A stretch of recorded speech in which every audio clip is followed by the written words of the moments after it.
কারণ যেহেতু কালীঘাটের দিকে সবার নজর রয়েছে, আগ্রহ রয়েছে সবার।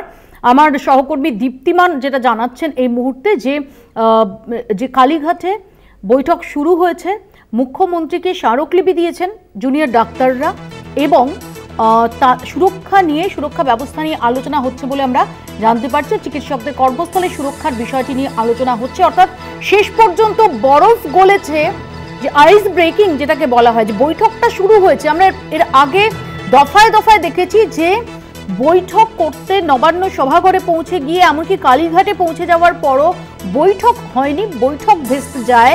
তাই সবাই আজকেও আলাদাভাবে নজর ছিল যে ঠোঁট আর চায়ের কাপের মধ্যে যে ফাঁকটা সেটা পূরণ হয় কিনা। আমাদের সঙ্গে রয়েছেন দীপ্তিমান, দীপ্তিমানের কাছ থেকে আপডেট নেব। দীপ্তিমান। হ্যাঁ, একেবারে দেখো অনুপ্রিয়া, যেটা জানা যাচ্ছে এখনো পর্যন্ত বৈঠকের শুরুতেই কিন্তু তাদের যে 5 দফা দাবি রয়েছে সেটা তারা দিয়েছেন মুখ্যমন্ত্রীকে, এবং এখন যেটা চলছে, যেটা আমরা জানতে পারছি সূত্র মারফত, যে চতুর্থ যে পয়েন্টটা ছিল, অর্থাৎ রাজ্যের স্বাস্থ্য পরিকাঠামো এবং সেখানকার নিরাপত্তা, চিকিৎসকদের নিরাপত্তা কি করে বাড়ানো যায় এবং সেই নিরাপত্তার ক্ষেত্রে কি কি ব্যবস্থা নেওয়া হচ্ছে।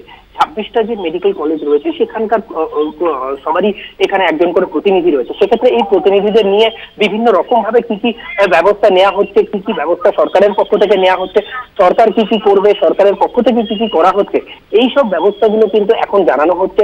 এবং পুরোপুরি তাদের কাছ থেকেও একটা ভিউজ নেওয়া হবে যে কি কি তারা মনে করছেন আরো এই পরিকাঠামো সুন্দর কি করে করা যায়, আরো ভালো ডেভেলপ পরিকাঠামো কি করে করা যায়, নিরাপত্তার ক্ষেত্রে কি কি করা যেতে পারে। রাজ্য সরকার যে 100 কোটি টাকা খরচ করছে, এই পুরো রাজ্যের পক্ষ থেকে পুরো তাদেরকে সবকিছু বলা হচ্ছে এবং তাদের কাছ থেকে ভিউজ নেওয়া হবে। এই প্রথম সবে শুরু হয়েছে এবং এইটা চলবে, এবং এইটা মনে হচ্ছে এই বৈঠক কিন্তু একটু বেশিক্ষণই চলবে বলে মনে করা হচ্ছে। ধন্যবাদ দীপ্তিমান, তোমার কাছ থেকে আপডেট নিতে থাকবো।